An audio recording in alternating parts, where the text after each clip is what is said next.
76-jähriger Mann mit einem Holzstock trat direkt in den Weg eines rollenden Flugzeugs. Und als die Bodencrew auf ihn zugerannt kam und schrie, soll den Rollweg verlassen, rammte die sen Stock wie ein Flag in den Asphalt und sagte 5 Wort, die jeden einzelnen von ihnen verstummen ließen. Der Flügel word toten. Sie lachten. Sie packten seinen Arm, Sie nannten ihn verwirrt. Und dennoch nieten Sie die Verkleidung, auf die gesät hat. Und jedem Mechaniker auf diese Fluglinie word es kalt ums Herz. Wenn du glaubst, dass Erfahrung niemals ignoriert werden sollte, commenti jetste Respekt, denn die Geschichte wird die Art und Weise verandern, wie du jeden stillen alten Mann betrachtest, und du je vorbeigegangen bist. Harold Angstrom hat die Nacht zuvor nicht gut geschlafen. Sein links Knie, das seit seinem 60. Lebensjahr zweimal operiert worden war, hockt mit einem tiefen Schmerz, der sich nur verschlimmert, wenn versagt, still zu liegen. Und so war um 4 Uhr morgens aufgestanden und hat in der Küche seines kleinen Hauses im Stadtrand von Abilene, Texas, schwarzen Kaffee getrunken und dabei beobachtet, wie die Dunkelheit jenseits des Fensters einem grauen, widerwilligen Morgengrauen wich. Seine Frau Marguerite war 3 Jahre zuvor gestorben, und das Haus fühlte sich noch immer zu groß für ein Personen, zu still, sowohl von der Art still, die ihn an all die Gespräch erinnert, die nie mehr führen wird. War kein Mann, der sich selbst Mitleidig kiet nähte. Hat zu viel Jahre auf zuweilen Fluglinie in zuweilen Landen verbracht, Zeit damit zu verschwenden, sich selbst Leid zuten.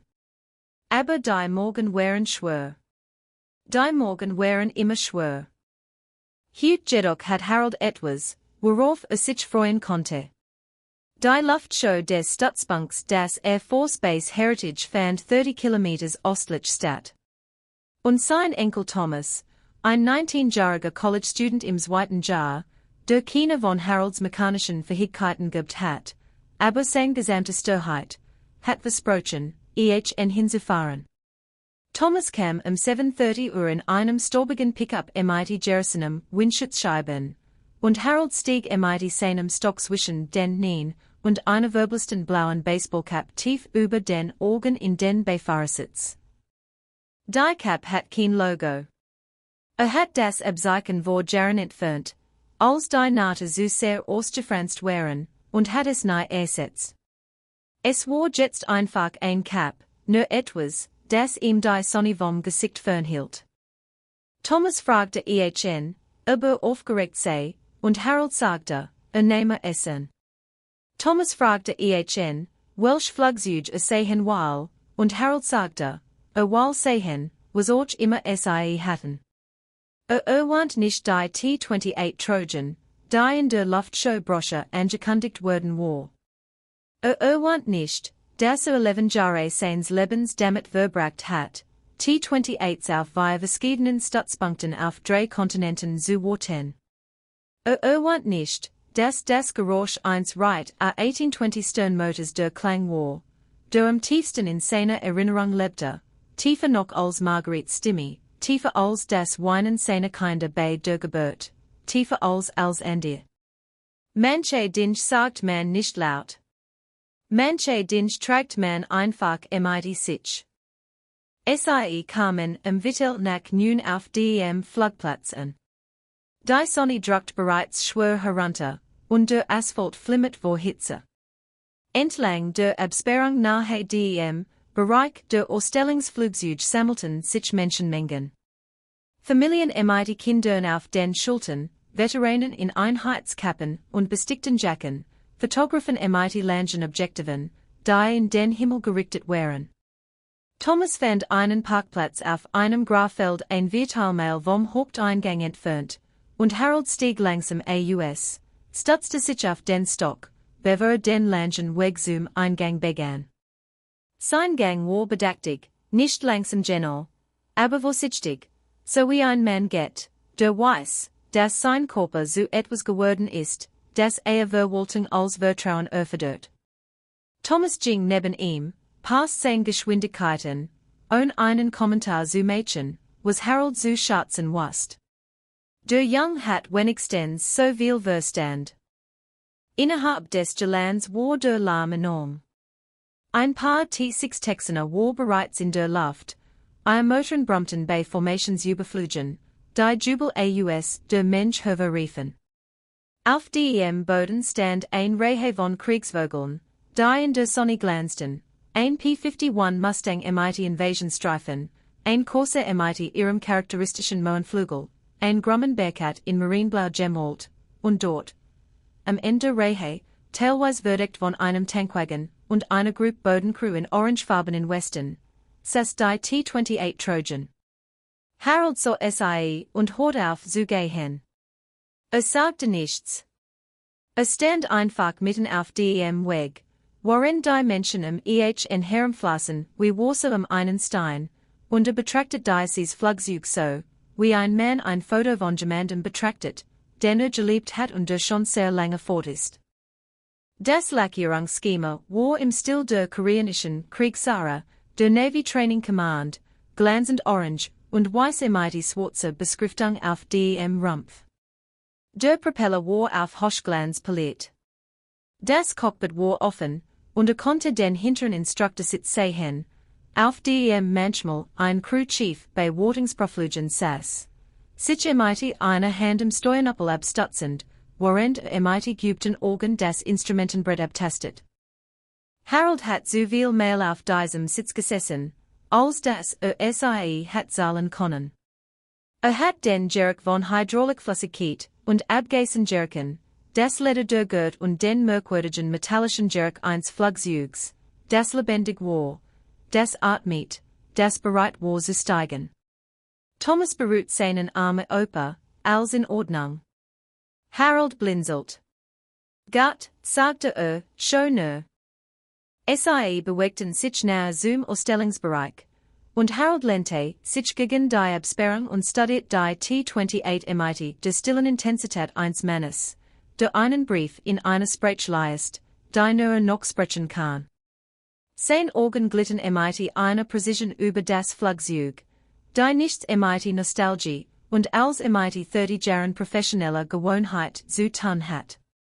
Betrachtet die Fahrwerksstreben und bemerkt die kleinste Asymmetrie in der Feder-Compression. Betrachtet die Auspuffstutzen und Zurückstandsmuster, die auf ein Reichskraftstoffgemisch hindeuten. Betrachtet die Propellerneb und den Spinner und die Kaulklappen und die Flügelwurzelverkleidungen, und etwas in seiner Brust zog sich zusammen. Keine Emotion, etwas anders, etwas Mechanisches, etwas Falsches. Sagte noch nichts. Verlagert sein Gewicht auf den Stock und niff die Augen gegen das Blendlicht zusammen und schaut noch einmal auf den linken Flügelansatz in der Stelle, wo der Flügelhelm durch die Tragestruktur in den Rumpf eintrat.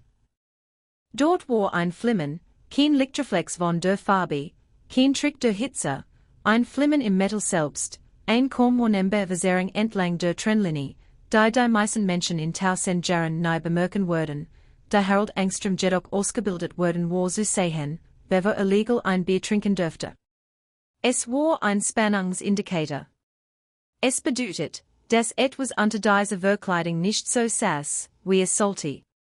Es bedeutet, dass ein Strukturbeutel, wahrscheinlich ein Heimbefestigungsbolzen oder ein Beschlag, sich unter Last verschoben hat und dies Verschiebung auf die Außenhaut des Flugzeugs übertrug, auf ein Weise, die Hisu unsichtbar war.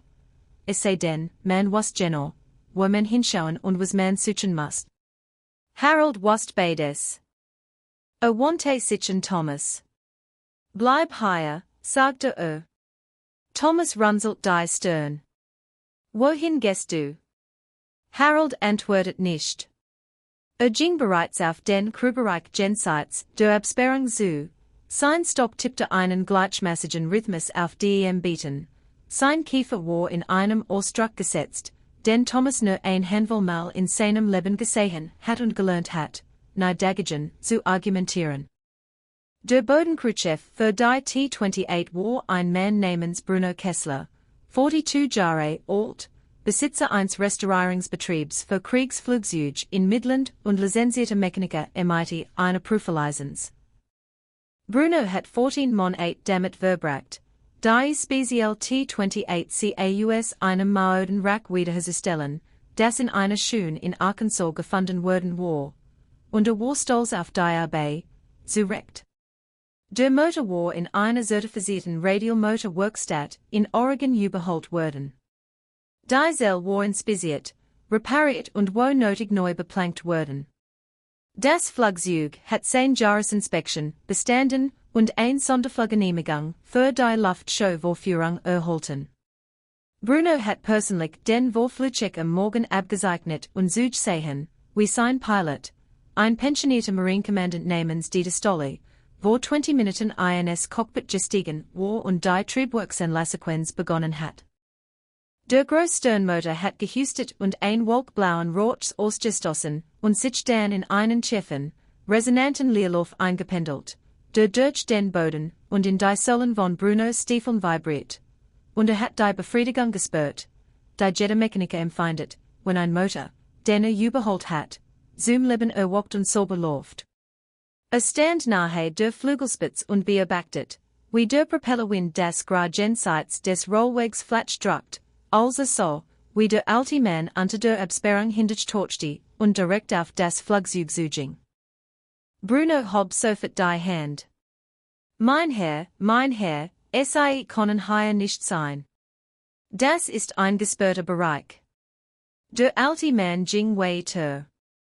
Sein Stock schlag mit jedem Schritt wie ein Metronom auf den Boden, und sein Augen waren mit einer Intensität auf die Linksseite des Rumpfs gerichtet, die Bruno unbehaglich war. Mein Herr, ich muss Sie jetzt sofort aufhalten. Dieses Flugzeug steht kurz vor dem Rollen. Harold hielten, nicht weil Bruno es ihm gesagt hat, sondern weil die Stelle erreicht hat, die erreichen muss. Stand etwa 3 Meter vom linken Flügelansatz entfernt, und aus dieser Entfernung, bei dem Sonnenstand, war das Flimmen unverkennbar. Sagte mit der Spitze seines Stocks darauf. Sie haben ein Problem, sagte Bruno kam auf zu mit der kontrollierten Dringlichkeit eines Mannes, der oft als ihm lieb ist mit unbefugten Zivilisten zu tun hat, die in Gefahrenbereich wandern. Mein Herr, ich schätze Ihr Sorge, aber dieses Flugzeug wird vollständig inspiziert und für den Flug freigegeben. Ich muss Sie bitten, sofort hinter die Absperrung zurückzutreten. Harold bewegt sich nicht. Öffnen Sie die Verkleidung, sagte Seine Stimme war nicht laut. Sie war nicht aggressiv. Sie trug die Flash, unbestreitbar Autorität eines Mannes, der 10.000 Anweisungen auf 10.000 Fluglinien gegeben hat und noch nie in seiner strukturellen Beurteilung vorgelegen hat. Linker Flügelansatz, Zugangsverkleidung. Öffnen Sie und sehen Sie sich den vorderen Hombolzen an. Brunos Gesichtsausdruck wechselt von geduldiger Professionalität zu etwas harterem. Mein Herr, ich bin ein lizenzierter Mechaniker. Ich habe heute Morgen selbst den Vorflugcheck gemacht. Das Flugzeug ist lufttüchtig, und ich muss Sie bitten, den Bereich zu verlassen, bevor jemand verletzt wird.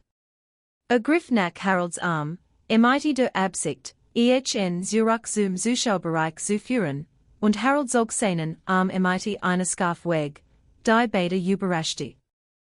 Mein Sohn, sagte Harold, und das wird landet wie ein Stein, der in stilles Wasser geworfen wird.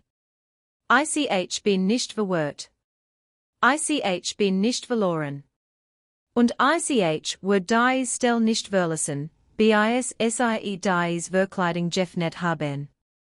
Hinter ihnen ändert sich der Motorklang der T-28, als die Stolle das Gas leicht aufsog und sich darauf vorbereitet, die Bremsen zu lösen und mit dem Rollen zur aktiven Startbahn zu beginnen. Der Propellerwind verstärkte sich, und Harolds Cap flog fast vom Kopf.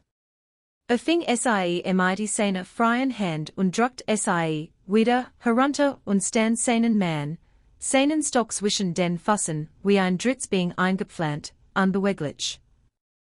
Bruno sah den alten Mannen und so, was die meisten Menschen sahen, wenn sie Harold Engström ansehen. Einen älteren Zivilisten mit schlechten Nähen und einer billigen Cap und Kleidung, die so oft gewaschen worden war. Ein Zuschauer, der in den falschen Bereich gewandert war. Wahrscheinlich ein Veteran mit einer sentimentalen Bindung an alte Flugzeug, möglicherweise mit altersbedingter Verwirrung. Bruno war kein grausamer Mann. War von Natur aus nicht herablassend, aber hat einen Piloten im Cockpit, einen Luftschutzzeitplan einzuhalten und ein Mensch von 3.000 Menschen, die auf die T-28 Vorführung warteten, und hat keine Zeit, die unbegründeten Behauptungen eines alten Mannes über ein Flugzeug nachzugeben, das Bruno selbst von den Nieten aufgebaut hat. Mein Herr, ich würde sie ein letztes Mal bitten, den Bereich zu verlassen. Wenn sie das nicht tun, muss ich die Sicherheit rufen. Harold sah ihn. Sein Augen waren ein ausgewaschenes Blau, die Farbe des Himmels durch sehr altes Glas gesehen, und es war etwas darin, das Bruno später seiner Frau als die unheimlichste Ruhe beschreiben würde, die je erlebt hat. Rufen sie, wenn sie wollen, sagte Harold. Aber ich sage ihnen jetzt, wenn dieses Flugzeug den Boden verlässt, wird der Linkflügel abbrechen, bevor die Platzrunden ho erreicht. Diese Hombolzen hat sich verschoben. Ich kann es in der Außenhaut sehen. Offenen sie die Verkleidung, oder sie würden ihren Piloten töten. Bruno starrt ihn an. Der Motor dröhnte hinter ihnen. Dieter Stolles Stimme nackte über das Handfunkgerät an Brunos Gürtel und fragte, ob der Rollweg frei sei. Ein Mitglied der Bodencrew, ein junger Mann namens Rodriguez, kam joggend heran und sagte, Bruno, wir haben eine unbefugt Person auf dem Rollweg. Soll ich die Stützpunkt-Sicherheit rufen? Bruno hob die Hand. Etwas in der Stimme des alten Mannes hat ihn erwischt. Nicht der Inhalt der Wort, die Bruno immer noch für fast sicher falsch hielt, sondern die Übermittlung, die absolute Abwesenheit von Zweifel. Bruno hat lange genug mit der Luftfahrt zu tun gehabt, zu wissen, dass die Experten keine Einschränkungen machen. Sie qualifizieren nicht. Sie stellen Tatsachen fest, so wie dieser alte Mann Tatsachen feststellte, mit der Gewissheit von jemandem, der Divergenzart schon einmal erlebt hat und sie so erkannte, wie ein Arzt eine Krankheit erkennt, die 100-mal behandelt hat. Wer sind sie? Fragte Bruno. Harold traf seinen Blick. Mein Name ist Harold Engström. Stabsfeld-Wiebel, Deutsche Luftwaffe, pensioniert. Crew Chief, Fluglinienwartung, 1966 bis 1996. Ich habe T-28s in Fürstenfeldbruck, Kaufbeuren, Lagerleckfeld und auf dem Stützpunkt Clark gewartet. Ich habe mehr Stunden auf der T-28 als jeder Pilot in diesem Land in seinem Flugbuch hat. Und ich sage Ihnen als professionelle Höflichkeit von einem Mechaniker zum anderen, dass der wo der Heimbefestigungsbolzen am linken Flügel sich verschoben hat und die Außenhaut ein Spannungsverformung seht, die mit einem Ermüdungsriss im Bolzen oder im Beschlag übereinstimmt. Offenen sie die Verkleidung. Es dauert 8 Minuten. Mehr verlange ich nicht. Die Luft am sie herum schien sich zusammenzusehen. Rodriguez, der nach seinem Funkgerät gegriffen hat, senkte die Hand. Bruno sah Harold lange an, dann den linken Flügelansatz, dann wieder Harold. Der Motor lief im Leerlauf. Die Mensch murmelt hinter der Absperrung. Die Sonne strahlte auf mit gleichgültiger Intensität. Bruno drückte auf sein Funkgerät. Dieter, Position halten. Wir haben einen Bodenstopp. Nicht rollen. Wiederhol, nicht rollen. Ein Pause. Dan kam dietes Stimme zurück, knapp und professionell. Verstanden. Halt position. Was ist das Problem? Bruno so Harolden. Wir öffnen ein Verkleidung, sagte ins Funkgerät. Gib mir 10 Minuten. Wante sich en Rodriguez. Hol mir einen Kursleitschribendriher Großzwei und ein Taschenlamp, und hol Martinez hierher. Rodriguez lief weg. Bruno wante sich wieder en Harold und sagte, wenn dort nichts ist, würden sie mir die größte Entschuldigung ihres Lebens schulden. Harold sagte nichts. Trat einfach 3 Schritt zurück, lehnte sich auf seinen Stock und beobachtete. Was als nächstes geschah, wurde später von Bruno Kessler, als die schlimmsten 5 Minuten seiner beruflichen Laufbahn beschrieben wurden. Rodriguez kam mit den Werkzeugen und einem zweiten Mechaniker namens Carlos Martinez zurück, der 20 Jahre Erfahrung mit Flugzeugzellen hat und Bruno bei der Restaurierung geholfen hat. Bruno niet sich unter den linken Flügel und begann, die Schrauben von der Flügelwurzelzugungsverkleidung zu entfernen. 12 weitere Drehungsbefestiger, die selbst eingebaut hat und die sauber herausgenommen, eine nach dem anderen, im eingeübten Rhythmus eines Mannes, der das tausendmal gemacht hat. Zog die Verkleidung heraus, legte sie auf den Boden und lügte mit der Taschenlampe in den Hohlraum, und für einen Moment sah nichts Ungewöhnliches. Die Heimtragstruktur so normal aus die Beschläge sahen sauber aus die Bolzenkopfe waren sichtbar, bundig gegen ihr Unterlegscheiben sitzend, auf das Entzugsmoment gebracht, genau wie sie vor 14 Monaten hinterlassen hat. Und dann bewegt die Taschenlampe einen halben Zentimeter nach links, und so es. Der wo der Heimbefestigungsbolzen auf der linken Seite, ein hochfester Bolzen, der für das vollständige Akrobatikbelastungsspektrum der T28-Zell ausgelegt war, hat einen im laufenden Ermüdungsriss entwickelt, der sich ungefähr ein Drittel durch seinen Schaft erstreckt. Der Riss war von außen mit bloßem Auge nicht sichtbar. War unter dem Bolzenkopf in der Übergangszone zwischen Schaft und Kopfhohlkeil verborgen, genau dort, wo zeitliche Belastungsspannung in einem Befestiger konzentriert, der über einen längeren Zeitraum wiederholten Vibrationen ausgesetzt war. Aber der Riss hat dazu geführt, dass der Bolzen sich mikroskopisch verlängert, was es dem Heimbeschlag ermöglicht hat, sich weniger als 100 Millimeter zu verschieben, was ein kaum unembare Spannungswelle durch die Flügelhorten der Wurzelverkleidung übertragen hat, die Flimmen ersucht hat, die Harold Engström aus 50 Metern Entfernung gesehen hat, während mit einem schlechten Knie und einem Holzstock gegen eine Absperrung gelehnt war. Bruno starrt lange auf den gerissenen Bolzen. Bewegt sich nicht. Sprach nicht. Martinez lehnte sich neben ihn, so es und flüstert etwas auf Spanisch, das Bruno nicht verstand. Dann kroch Bruno unter dem Flügel heraus, stand auf und so Harolden, und sein Gesicht hat sich wollig verändert. Der professionelle Skeptizismus war verschwunden. Die Ungeduld war verschwunden. Was übrig blieb, war etwas Rose und Ungefiltertes, etwas, das sehr nach rückwirkender Angst vor einer Katastrophe aussah, die nicht eingetreten war, aber leicht hat eintreten können. Mein Gott, sagte Bruno. Sein Stimme war kaum über einem Flüstern.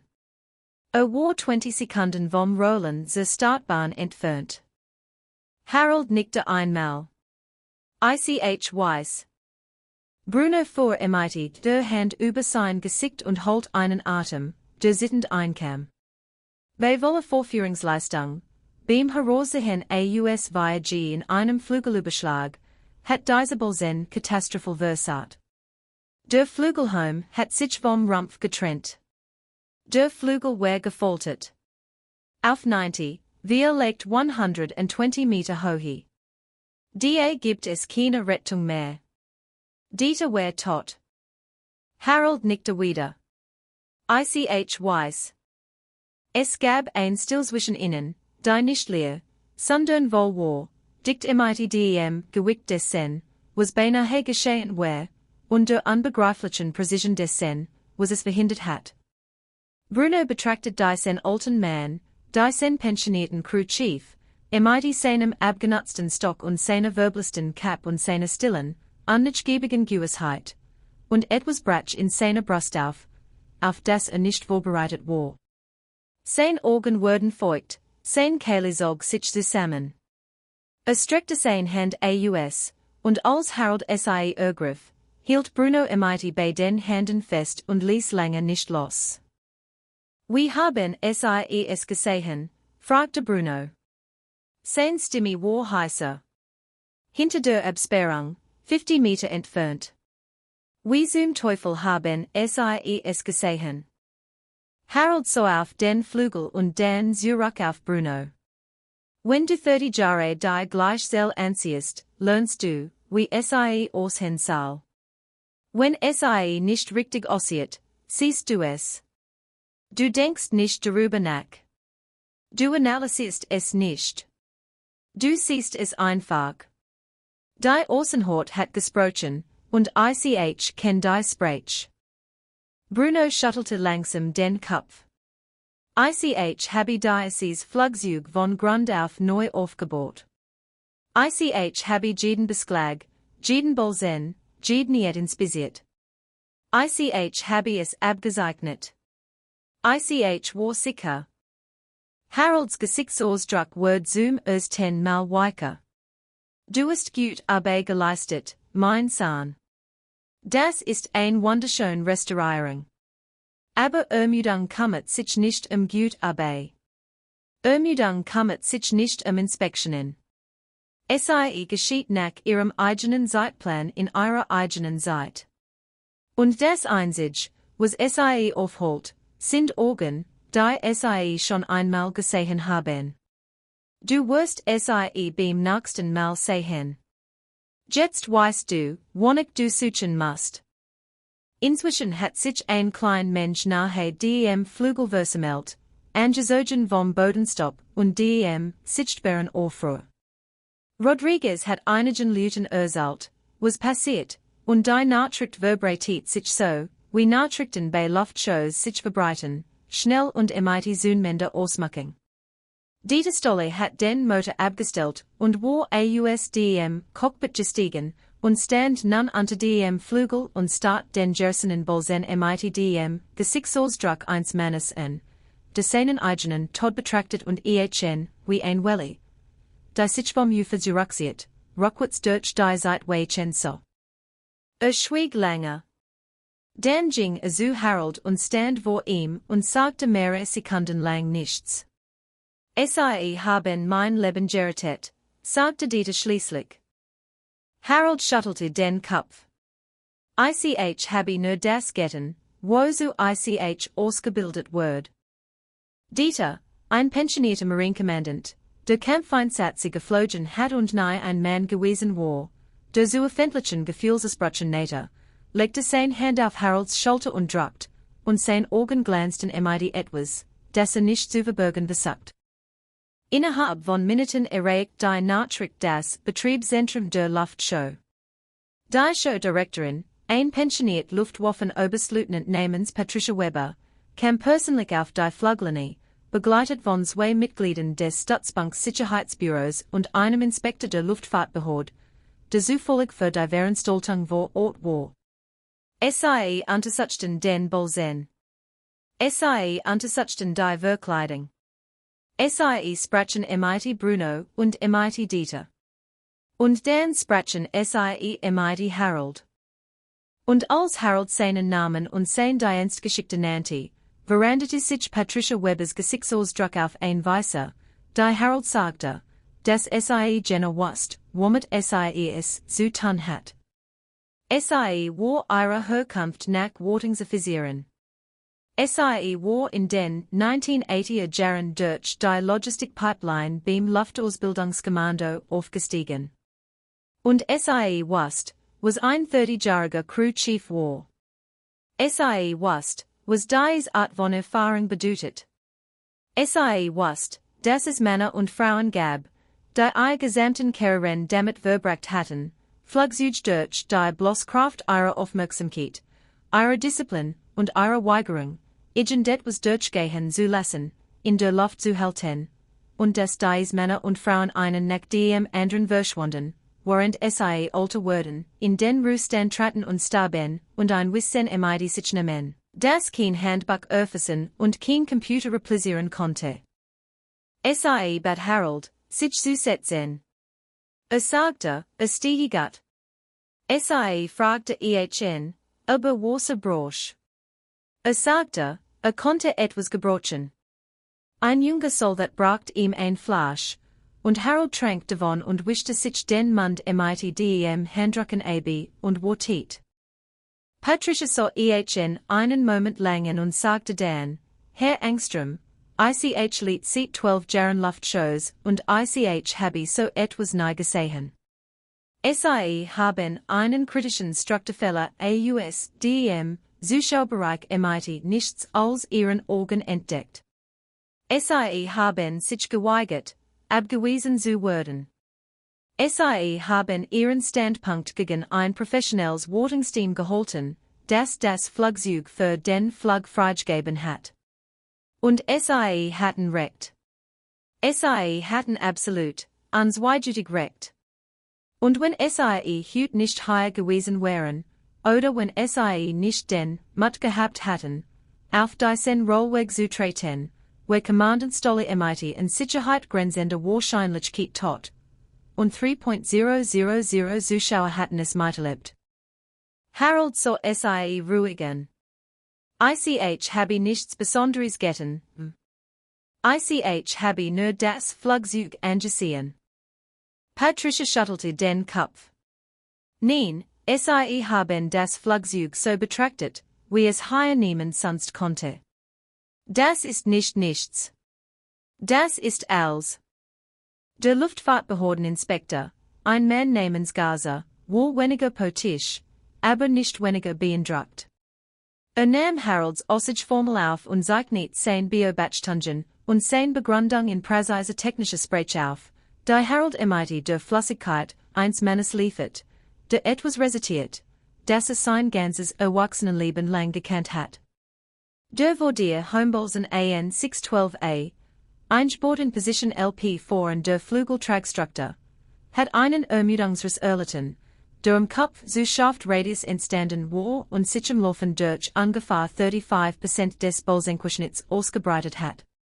Der Versigensmechanismus war konsistent mit Hochzyklusermüdung, die durch Resonanzschwingungen des Reit A1820 Motors bei Riesleistungsinstellungen beschleunigt wird, und durch die cyclische Belastung, die dem Akrobatikflugprofil der Vorführungsroutine inhärent ist. Der Bolzen war wahrscheinlich über mehrere Flugzyklen hinweg beeinträchtigt gewesen, hat aber noch keine kritische Risslange erreicht, die ein sofortiges Versagen unter normalen Lasten verursacht hat. Unter der für die Vorführung geplanten 4G Akrobatikbelastung war der verbleibende Querschnitt jedoch unzureichend gewesen, die Homereactionslast zu tragen, und ein katastrophales Strukturversagen des linken Flügels war so gut wie sicher gewesen.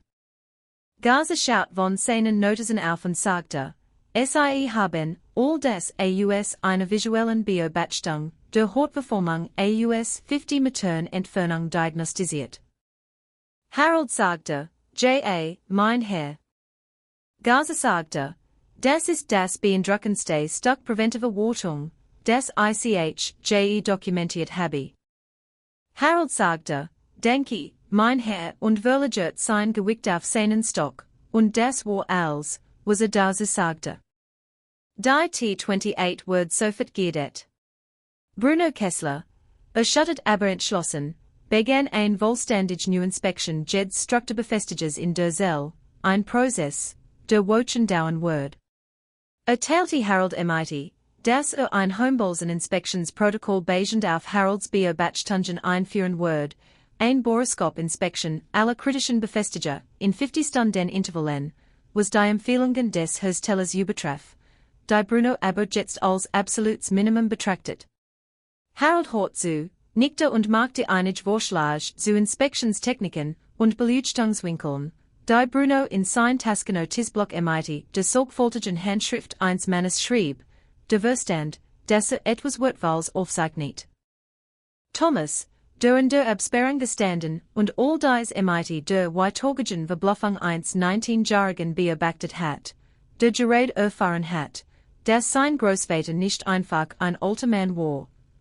Der schwarzen Kaffee trank und den Sonnenaufgang beobachtet, drängte sich durch die Mensch und fand Harold auf einem Klappstuhl nahe dem Wartungszelt sitzend und sein zweite Flasch Wasser trinkend. Opa, sagte Thomas, und sein Stimme Bratsch leicht bei dem Wort. Warum hast du mir das nie erzählt? Harold sah an. Was erzählt? Thomas du tiet Weg auf das Flugzeug, die Crew, die Beam 10, die gesamte Scene des kontrollierten Chaos, das Harold im Alleingang verursacht hat. Igen det was davon. Was du gettenest? Was du weißt? Wer du bist? Harold schwieg einen Moment.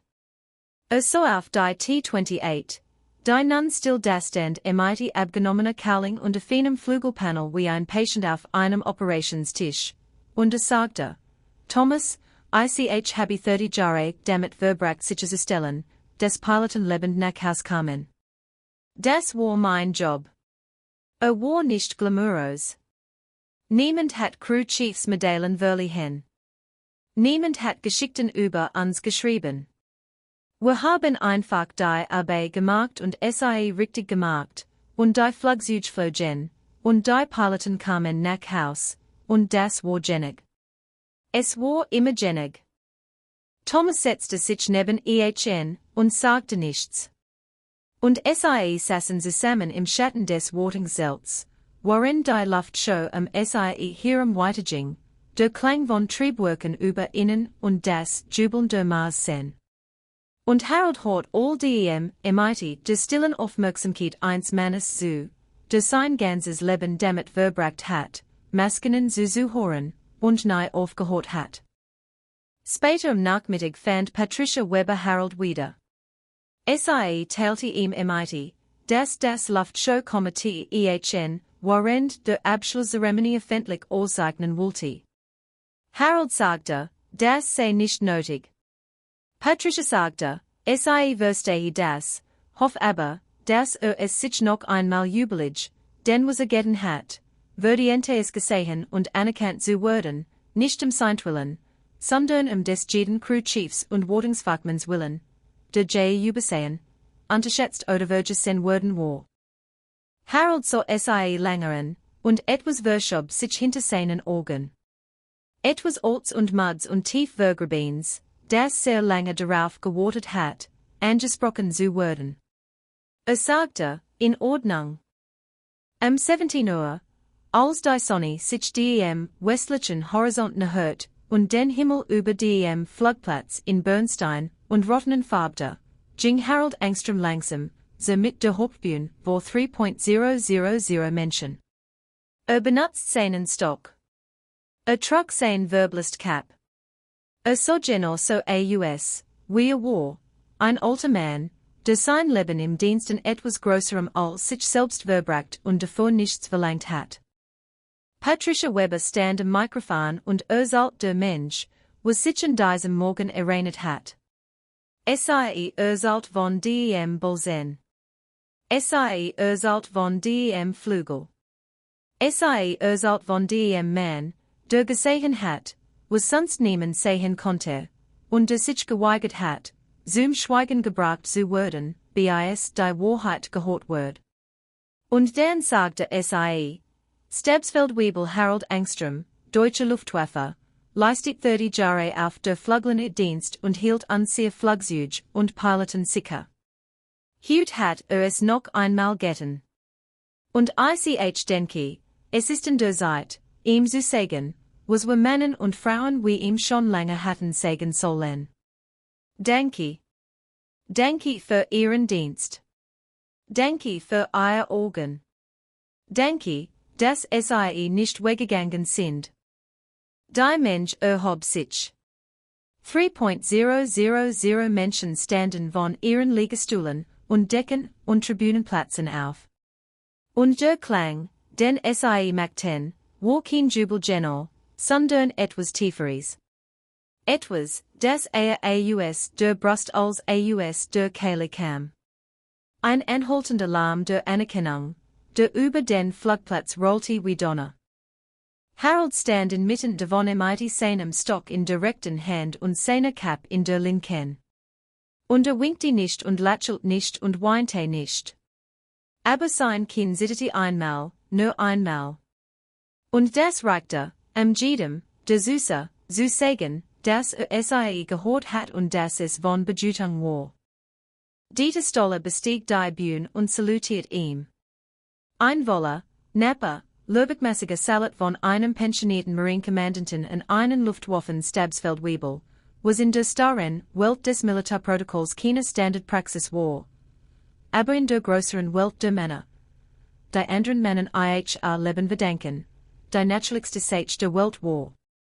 Harold richtet sich auf, sein Schultern gingen zurück, sein Wirbelsäul richtet sich auf ein weißer Aus, wie sie es seit Jahren nicht mehr getan hat, und erwartet den Salat mit einer Präzision, die 30 Jahre des Ruhestands nicht ein einziges Grad stumpf gemacht hatten. Bruno Kessler war in der Mensch. Stand nahe, der Rücksicht mit gefolterten Armen und Tränen, die sein Gesicht herunterflossen, und die sich nicht die Mühe machte zu wischen. Rodriguez stand neben ihm und Martinez, und sie beobachteten den alten Mann auf der Bühne, und sie dachten dasselbe, dass sie beinahe abgetan hatten, dass sie beinahe die Sicherheit gerufen hatten, dass sie beinahe einen Mann sterben lassen hatten, weil sie nicht über den Stock und die Cap und das Alter hinausgehen konnten, zu den 30 Jahren der Meisterschaft, die dahinter standen. Bruno wurde in diesem Abend nach Haus gehen, und in seiner Garage sitzen und sein Werkzeug anschauen und darüber nachdenken, was es bedeutet, Mechaniker zu sein, was es wirklich bedeutet. Nicht die Certificate und die Lizenzen und die Freigaben, sondern die Organ, den Instinkt, die heilige Verpflichtung zu sehen, was Andy nicht können, und zu sprechen, wenn Andy es nicht tun. A Word für den Rest seines Lebens und Harold Angstrom den Ken. In den folgenden Wochen verbreitet sich die Geschichte in der Kriegsflugzeug-Community wie ein Signalfeuer. Luftfahrtforen übernahmen SAE. Wartungspublikationen veröffentlichten Artikel über Ermüdungsriskerkennung und den unersetzlichen, wird erfahrene Sichtprüfung. Bruno Kessler veröffentlichte ein detailliertes technisches Merkblatt, das den Versigensmodus beschrieb und Harolds Beobachtung anerkannte. Und das Merkblatt wurde in seinem ersten Monat über 12.000 Mal heruntergeladen. Der experimentelle Flugzeugverband lud Harold ein, auf seine Jahresteigung zu sprechen, und Harold lehnte ab und sagte, sei kein Redner. Sie luden erneut ein und lehnte erneut ab. Sie luden ein drittes Mal ein, und Thomas sagte ihm, soll gehen. Und Margarets Stimme, die Harold noch in den stillen Morgenstunden hört, schien zu stimmen. Und so ging Harold. Stand vor 800 Menschen in einem Kongresszentrum in Friedrichshafen und sprach über T-28s.